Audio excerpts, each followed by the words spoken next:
You know, this book comes out really in an amazing period of time when scarcity and survival is such a predominant feeling for most people, and scarcity. How do you see the transition that is so required from fear to love? Well, I think that we really first need to understand ourselves, and we need to understand how we get trapped in a scarcity mode that keeps us unable to fire on all 9 engines. And so, you know, we grow up in cultures that have a scarcity mindset. We have a certain biological hardwiring that creates a propensity to be in a scarcity mode, in a survival mode. We need to learn what's going on and how we can transcend that. So we're actually talking about breaking through, inventing a new paradigm, new context, new relationship to the whole area of money. We do. We really do need to start having a new kind of paradigm around what's possible in our relationship to money. I think none of us, we don't typically go around thinking about what's possible in my relationship to money, what's possible in my relationship to abundance. But the truth is that when we're trapped, what I call below the line, we're going to be trapped in reactivity and in scarcity and in fear. And we have to learn how to move above the line where we can live with proactivity, with abundance, prosperity, and it's a learning process. So the aim, really what your focus is really prosperity. Yeah.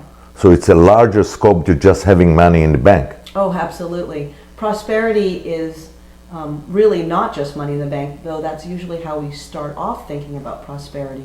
Prosperity is about having deep relationships, being in integrity with yourself, being able to live and work to your fullest potential, having a sense of how you're unique and special and what your own personal values are, having an understanding of how the world works, being able to have a faith that things will turn out and being able to go with the flow. So there's so much to prosperity that's way more than just having money in the bank. Because reading the book, I saw that you're actually talking about, it's actually universal principles that are, the Enneagram system is really, it's an old methodologies or rules of how things are being played out, isn't it? It wasn't obvious at first. When I was studying the Enneagram and I was writing my book, the first book on the Enneagram and people's relationship to money, I was really using the Enneagram simply to understand our 9 personality types. 9 personalities we are? Our 9 different human psyches and how that then causes us to relate to money in different ways.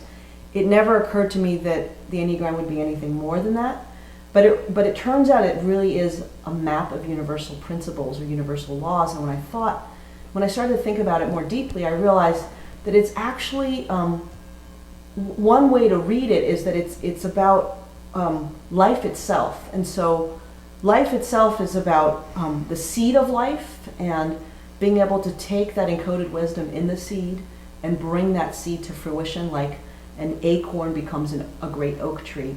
And so there's a process involved that we're taking. What we have to do is we have to learn how to take our encoded wisdom that's built into us and grow it and develop mastery in our relationships with people, in our relationship with ourselves, in our relationship to the world and understanding the world and how it works, and also how to function in this world.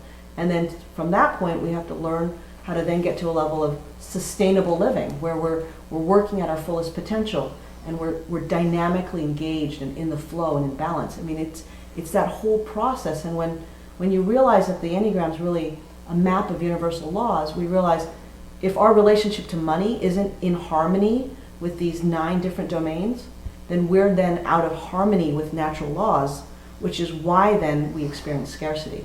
Because when we're in harmony with natural laws, we'll always experience abundance, because that's the nature of life. So you and the People Genius team, from what I understand, are going to weave that conversation almost to any product you're introducing in the market, and you'll bring that color. You're coloring it from the financial aspect, because you yourself, it was a quantum leap from where you came from. It was a quantum leap. But it's interesting. The Enneagram, is just sitting there, kind of waiting for us to understand it. And when you look at it at deeper levels, you realize it's speaking to us to learn these principles and to learn what it would mean to be in harmony with these different principles. And so I take sort of my way of working now is to really take the wisdom of these 9 different domains and to build that into a conversation around prosperity at all levels, whether I'm working with an individual or I'm working with an organization or a business or even a government, a city government, a state government, a national government. We always have to remember to be in harmony with these 9 principles, and when we're out of harmony, that's when the problems start. When we in the team, this genius team in People Genius, introducing, and let's say we're talking to government, we can actually do that on a state level. So this is applicable. Yeah, I mean, these again are universal laws that we, as a human species, have typically been out of balance with. So if for example, if somebody is watching us, is a head of a bank or some owner for some major institution in Israel, in the East, or any other place, and they want to completely reboot which a conversation we are having on our team, or rethink, or reinvent, or recreate their positioning in the market vis-a-vis the current global turmoil, when they bring the team in, we can introduce a whole new model. That's what you're saying. Yeah, this is a whole new model. It's a model that brings us to the bigger picture. We're typically just not trained to think from that global perspective, and that's usually where we fall short. So when an organization starts to look from that global perspective, it can be incredibly powerful, because they start realizing, our organizational culture, point 9, is just as important as our mission statement, point 4, or what our people policies are, or what our investment policies are. I mean, you just got to nail all the different points almost equally strongly, and we're, for good reason, we just tend to forget certain areas. So for us listeners, the people on the line, the People Genius team will introduce that particular expression through the workshop, and somebody who's interested can actually